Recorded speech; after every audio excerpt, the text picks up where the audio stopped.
La revolución de la IA no viene por la capacidad de los modelos en sí, que también, sino por lo accesible que ha sido. Gente de IA no es cuando a esos modelos de lenguaje le dotamos de unas instrucciones claras, más una serie de herramientas, para que de forma autónoma pueda seguir esas instrucciones. Estamos llegando a opciones como poder ir haciendo clic y rellenando campos de texto y haciendo una tarea pues, que sería muy parecida a la que haríamos nosotros con el ordenador. ¿Cómo podemos implementar estos agentes de IA en una asesoría? El grado de autonomía aquí es la clave. Los agentes van a ser determinantes si se pueden conectar con nuestras herramientas. Sí que va a ser un año sobre todo de consolidación y habrá despachos que sí que hagan inversiones en agentes. Un despacho con 5 con muy buena cultura tecnológica va a volar antes que uno de 15. Estos agentes de IA en una asesoría, ¿qué tipo de tareas nos pueden facilitar?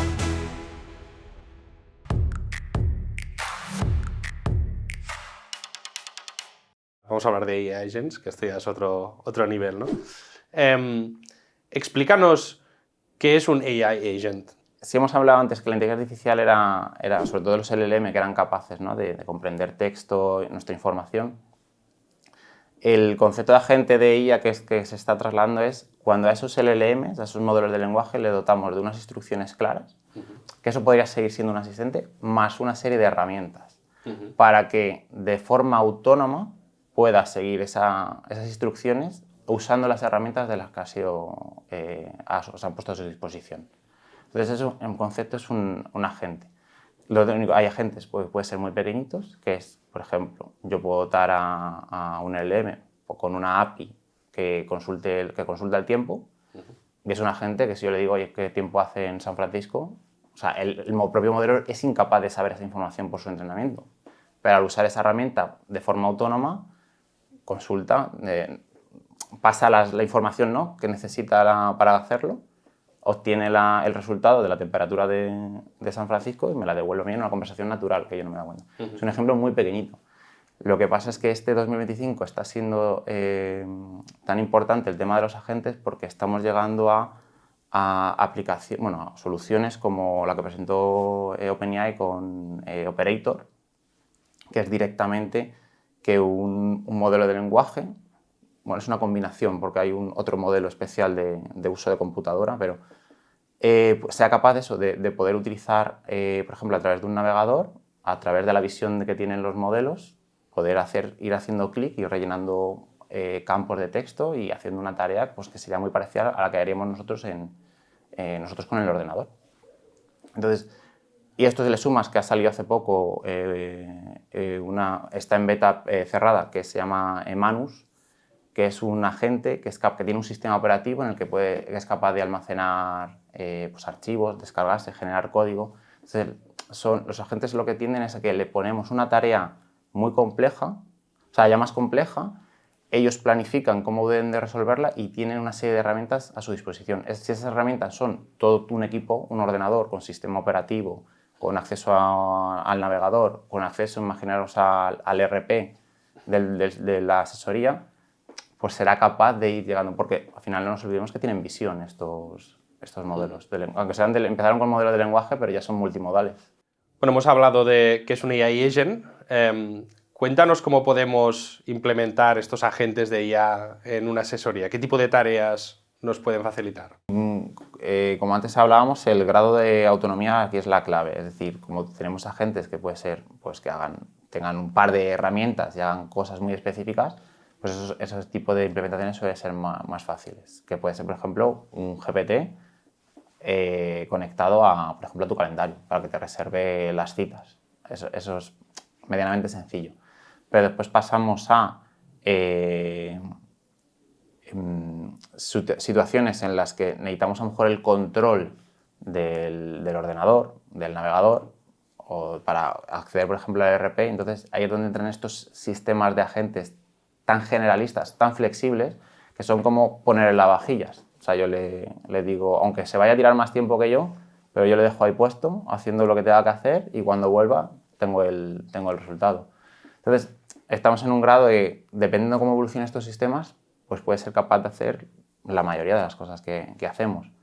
Pero yo me centraría en procesos, al principio, sobre todo que sean conectables. Es decir, es muy importante, los agentes van a ser determinantes si se pueden conectar con nuestras herramientas. Va a estar la versión genérica flexible, ¿no? Que es como, bueno, no me puedo conectar, pero eso no sabemos ni en qué resultado se va a obtener, ni si va a estar a un coste asequible para poder utilizarlo. Entonces, yo me iría más por la parte de tener herramientas pues, que tengan API, que sean conectables, para poder orquestar esos escenarios en el que pues, le puedo dar a la gente, como comentaba antes, pues le doy la API del tiempo y si le pregunto por el tiempo me lo va a hacer. Pero si mi programa de facturación tiene API, pues le voy a poder consultar, le voy a pedir a esa gente que me haga un resumen de las facturas de este mes y me saque estadísticas. Porque consulta la información y a partir de que tiene información, porque en eso es lo que son buenos, a una vez que tienen ese contexto, pues ya puedes tener una charla tranquilamente con tus datos. ¿Y esto, conectarse con una API, requiere saber de tecnología? Sí, un poco, pero lo bueno que hay era herramientas con no-code, como puede ser, bueno, siempre ha sido Zapier, ahora tiene mucho boom make.com, y está surgiendo, aunque creo que sí que es un puntito más técnica, N8N. Son herramientas que lo que nos permiten es conectar, incluso en N8N ya tienen sistemas para hacer agentes y orquestarlos y que se puedan conectar pues, con los modelos de inteligencia artificial más con nuestras herramientas. Entonces, estamos ante un paso mucho más sencillo que antes. La única manera de conectarte vía API era haciendo un código, es decir, a un código en el que a través de mi aplicación me conecto a la otra aplicación, que al final la API es un código que ha expuesto esa aplicación para que se pueda consultar su información o grabar datos en esa aplicación. Y como nivel de entrada, ¿qué 3 tareas tiendes a recomendar o te piden o ayudan para empezar? Claro, que como estamos dando un salto de nivel, a una asesoría que ni está usando o el concepto de inteligencia artificial todavía está empezando con ello, ni me replantearía todavía hacer agentes o conectar aplicaciones, ¿no? Con la inteligencia artificial. Pero sí que voy teniendo casos en los que, como el uso de inteligencia artificial en el día a día ya lo han asumido, empiezo a dar charlas o sea, a hacer sesiones sobre, por ejemplo, Make. Make creo que es la más sencilla para asimilar a alguien que no viene del mundo técnico. Make se puede complicar mucho, pero de repente que dentro de la asesoría tengas el poder de conectar 2 herramientas que ya te las han puesto a tu disposición para poder conectarlas, lo digo, es que al final la clave está en el recurso interno. Tú sabes cómo son tus procesos y a partir de ahí juegas con esas conexiones. Y puedes conseguir pues, la personalización que tú necesitas para tu caso, que eso es clave. Y normalmente, ¿cuál es con ese cliente que ya ha dado una serie de pasos, cuáles son los principales dolores que podemos solucionar de entrada como punto de partida para conseguir ese también, una vez más, ¿no? ese aha moment de, ostras, lo he entendido, veo que tiene un impacto, ¿no? Que 2, 3 cosas ayudan, ¿no? A crear ese... Pues mira, desde conectar, o sea, un formulario, por ejemplo, que tienes en tu web imagínate que tienes un formulario para captar datos de la renta. Poder llevarlo a tu CRM. Si tu CRM está abierto, tiene API, se puede llevar.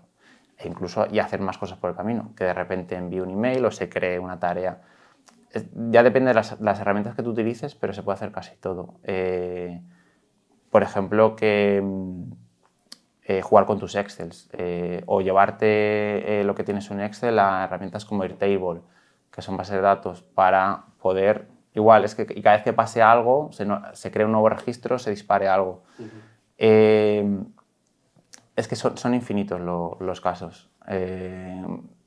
Yo lo que hago es...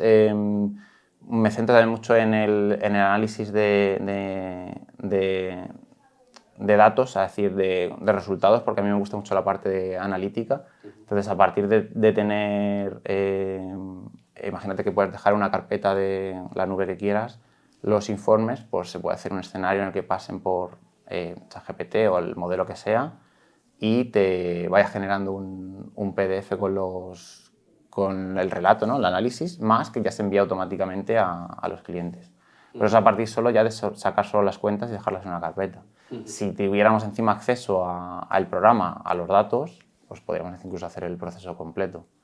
Lo único que a veces hay que ver cuál es esa herramienta que queremos conectar. A veces requiere algo técnico y es complicado directamente desde el usuario hacerlo y necesitan un apoyo de mi parte, pues en este caso, para solventar ese problema. Pero también como estamos yendo hacia una fase de autodesarrollo, por lo menos es lo que yo pienso, porque hoy en día es mucho más fácil hacer soluciones propias, ya sea por el no-code o porque si en algún momento tienes que hacer algo técnico, tenemos a la inteligencia artificial para explicarnos y para ayudarnos para hacer un pequeño programita. Pero las inquietudes normalmente van más enfocadas a la analítica y al análisis de datos, más que a atención al cliente, operación interna... Atención al cliente también. Lo único que a veces hay un poco de reparo, de fallo. Es un sector que no se puede permitir fallar. Entonces, la inteligencia artificial, por desgracia, a lo mejor te puede contestar un 90% bien, pero hay ese margen de error que a lo mejor no te puedes permitir. Y por eso la atención al cliente, aunque se pueden hacer soluciones, y de hecho yo he hecho alguna demostración de hacer un chatbot en el que le puedas consultar si tienes tus impuestos almacenados en un sitio, aunque sé que hay soluciones que ya lo hacen, pero a modo de ejemplo, que puedan consultar por documentos que ya tienen en la asesoría guardada o por ciertas guías fáciles, pero creo que la atención al cliente es un dolor, pero va a costar exponerlo, ¿no? Por el fallo. A lo mejor para consultas en las que estás fuera de la oficina, que de alguna manera se pueda recoger el parte, cosas urgentes, que de alguna manera haya un primer nivel de atención, ahí sí lo veo. Pero no se me ha dado el caso tan claramente. Y conociendo el sector, ¿cuán de lejos crees que están para, ya no masivamente, ¿no? Sino para empezar a traccionar esos primeros clientes al utilizar pues, agentes de IA? Sabiendo que, bueno, para las asesorías y para el resto del mundo, no por nada, pero ¿cuán de lejos ves que pueden estar para que esto ya empiece, pues, que sé, con 5 o 10% de los despachos empiecen a usar que sea su día a día? Yo creo que durante el año pasado hay un cambio, se ve...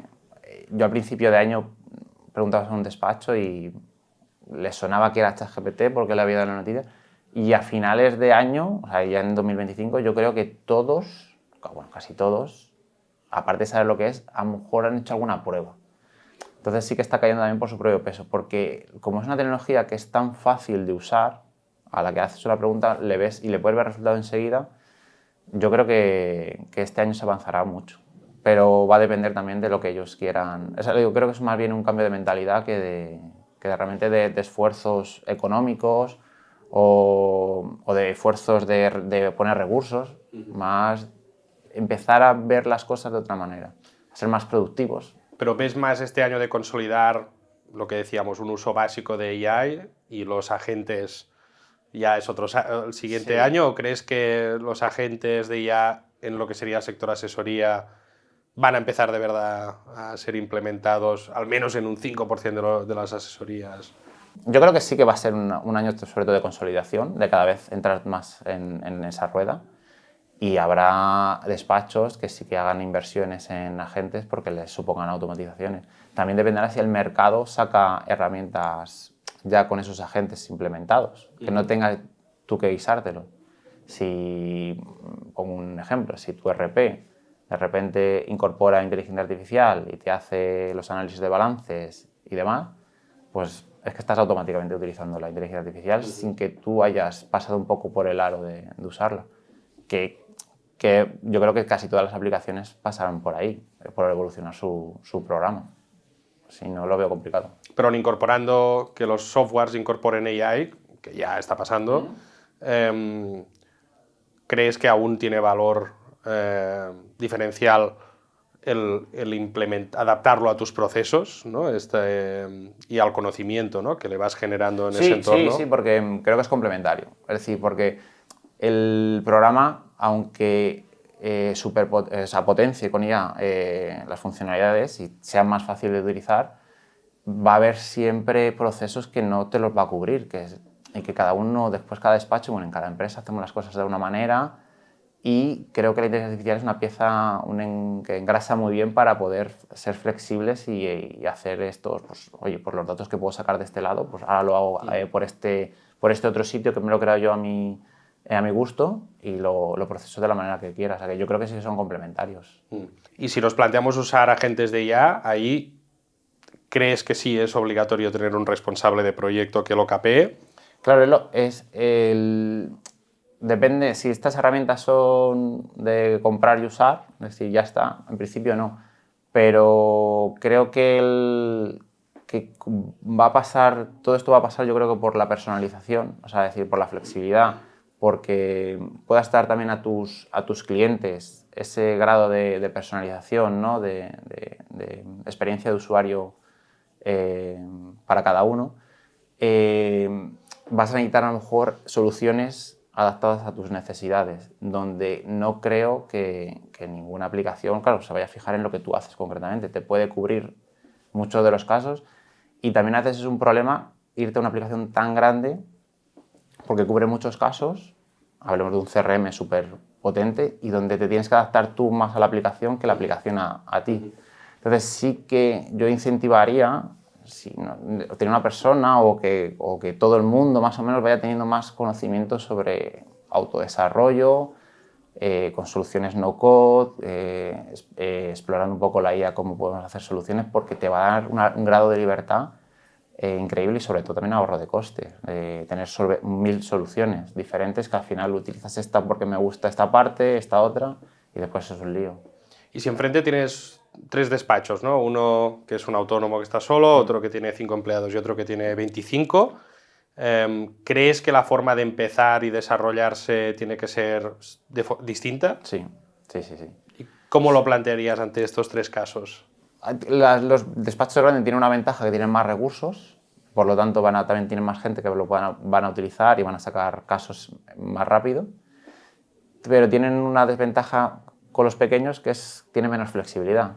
Al final una asesoría más pequeña, incluso una persona, es decir, yo me apaño yo solo o con 2 personas más y es más fácil cambiar procesos y adaptarlos que una más grande. Pero también va a depender un poco también de la cultura tecnológica de cada despacho. Un despacho con 5 con muy buena cultura tecnológica va a volar antes que uno de 15. Entonces, primero lo que hago es una auditoría de cómo están cada uno, en qué punto, y en función de eso pues hacemos formaciones respecto a lo que quieran conseguir y sobre todo auditar procesos. Creo que es lo más importante. He sido muy pesado con lo de los procesos, pero creo que es... Estamos de acuerdo. Creo que es vital, ¿eh? Nosotros también lo hacemos como punto de partida porque si no es muy difícil.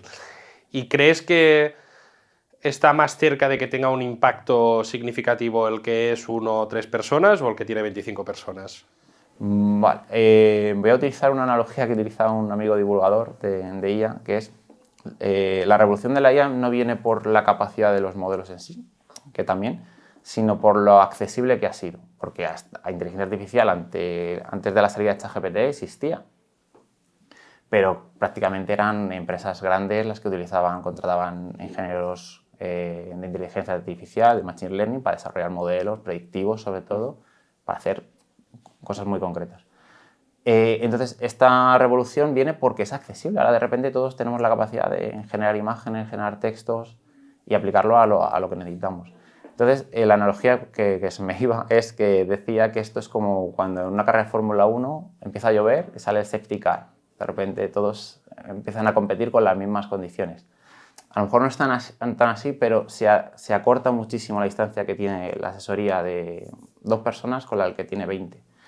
Y de hecho, tiene la ventaja que te comentaba, la flexibilidad. Si yo solo tengo 2 personas y tengo que cambiar muchos procesos para adaptarme a las nuevas reglas del juego, me va a ser más fácil que el que tiene 15. Y está pasando en las grandes empresas, se tienen que acudir a grandes consultoras para implementar IA porque saben que lo tienen que hacer, pero se están gastando muchísimo dinero porque ellos sí que son gigantes, son dinosaurios y necesitan mover procesos muy grandes, necesitan ayuda y obviamente se han dado cuenta que lo necesitan, pero para ellos son, aparte de recursos económicos, de mucho tiempo para poder ir virando. Es un transatlántico que lo empiezas a mover. Entonces Entonces una barquita va a ser mucho más rápido de virar, así que yo animo que no porque seas pequeño, al revés, yo creo que tienes casi más posibilidades de adaptarte.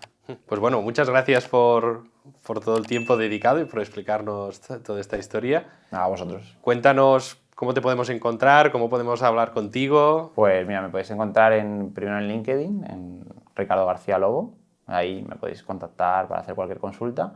Y después lo que tengo es una newsletter que es formacionasesoría.com, donde escribo cada semana con consejos sobre ella aplicada a despachos, a las asesorías, casos prácticos, nuevas tecnologías, o sea, nuevas herramientas, y poniendo un granito de arena para si se animan a entrar en este mundo que es fascinante.